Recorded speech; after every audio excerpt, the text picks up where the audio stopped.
Сәлем достар, бүгін мен қазақша киіммен тұрмын. Демек 5-ші айын әзірлейміз деген сөз. 5-ші айына арнап әдемілеп рулет пісіретін боламыз. Видеоның соңына дейін көріп лайк, бас комментарий қалдыруды ұмытпаңыздар.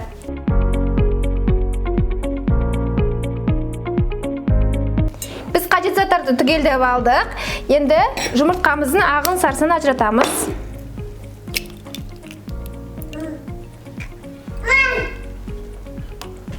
Жұмыртқаның ағы мен сарысын ажыратып алдық. Енді жұмыртқаның ағын көпіртетін боламыз. Жұмыртқаның ағына қантымызды саламыз. Сарысына аздап саламыз. Жұмыртқаның ағын кәдімгідей формасын ұстап тұратын дәрежеге жеткенше көпіртіп алдық. Енді тағы да миксерлеп араластырамыз.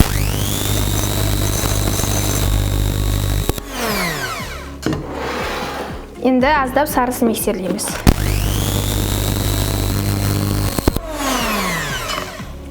Енді ағы мен сарысын бір-біріне біріктіреміз.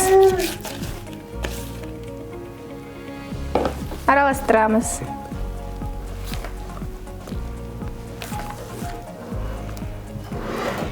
Енді ұнымызға разрыхитель саламыз. Ұн илегіштің көбегінізден массамызға саламыз.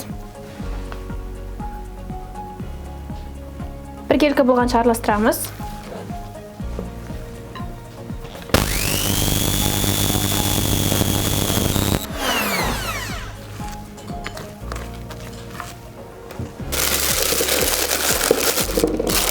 Кондитерлік мешогымызға қамырымыздың жартысын салып аламыз.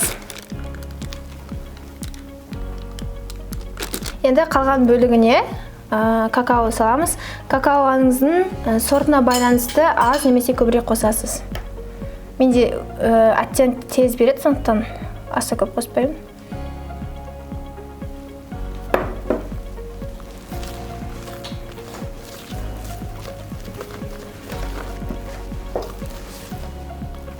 Какао қосылған қамырымызды да кондитерлік мешогымызға саламыз. Екі түрлі бисквитіміз пайда болды. Протеинімізге пергамент қағазын төсеп алдым. Ең бірінші ақ бисквитпен рулетті салып шығамын суретін.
Барлық қамырымызды құя саламыз.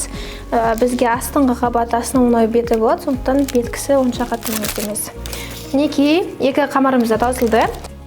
Енді қыздырған пешімізде 180 градусқа 5 минут-10 минутқа жібереміз. Пешіміздің түріне байланысты. Пешімізге саламыз, дәл ортасына орналастырамыз. Енді күтеміз. Міне бақылап отырыңыз, кетпесін. Бисквитіміз пісті, жаңа ғана әлі ыстық болып тұр. Енді суланған матаға ауыстырамыз. Сөйтіп бисквитімізді ораймыз.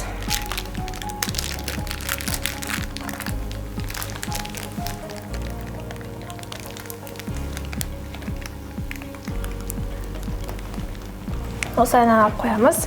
Енді крем дайындайтын боламыз. Крем дайындау үшін бізге творожный сыр қажет, және де жарты банка сгущенка қажет. Немесе творожный сырдың орнына 200 грамм, яғни бір пачка сармай қойсаңыздар болады. Творожный сырымызды ыдысымызға саламыз.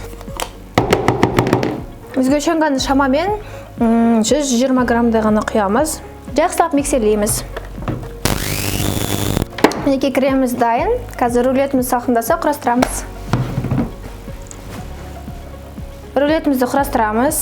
Рулет бізде салқындаған жоқ. Салқындаған кезде құрастырған дұрыс негізінде. Мінекей.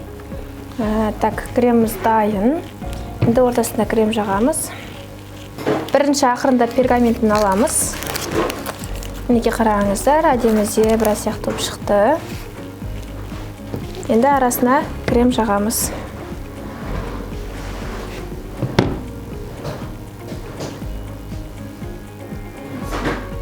Арасына құлпынай жіберсеңіздер болады, немесе мен сияқты бананды кесіп жіберсеңіздер болады.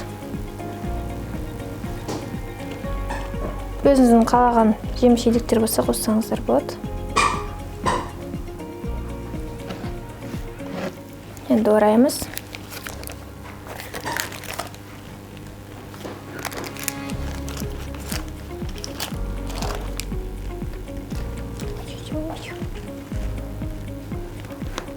Сонымен 5-дің шайына арналған рулетіміз дайын. Пропиткаға, холодильникке 1-2 сағатқа қойсаңыз, вообще күшті болады. Бізде оған күтіп отыруға 1-2 сағат уақыт жоқ, сондықтан дәл қазір кесіп көрсетіп боламыз. Омар уже жеп алған, бетін аузын бәрі крем-крем. Е? Болды, енді сен жерге. Так, мінекей рулетіміз, қараңыздар. Қазір кесіп аламыз. Мінекей. Сонымен 5-дің шайына арналған осындай дәмді рулетіміз дайын болды. Сізде міндетті түрде жасап көріңіз. Өзіңізді және жақындарыңызды қуантыңыздар. Айтпақшы фото. Видеоға лайк басып, комментарий қалдырып, поделиться етуді ұмытпаңыздар. Мен сіздерді жақсы көремін, сіздер де мені жақсы көретіндеріңізді білемін.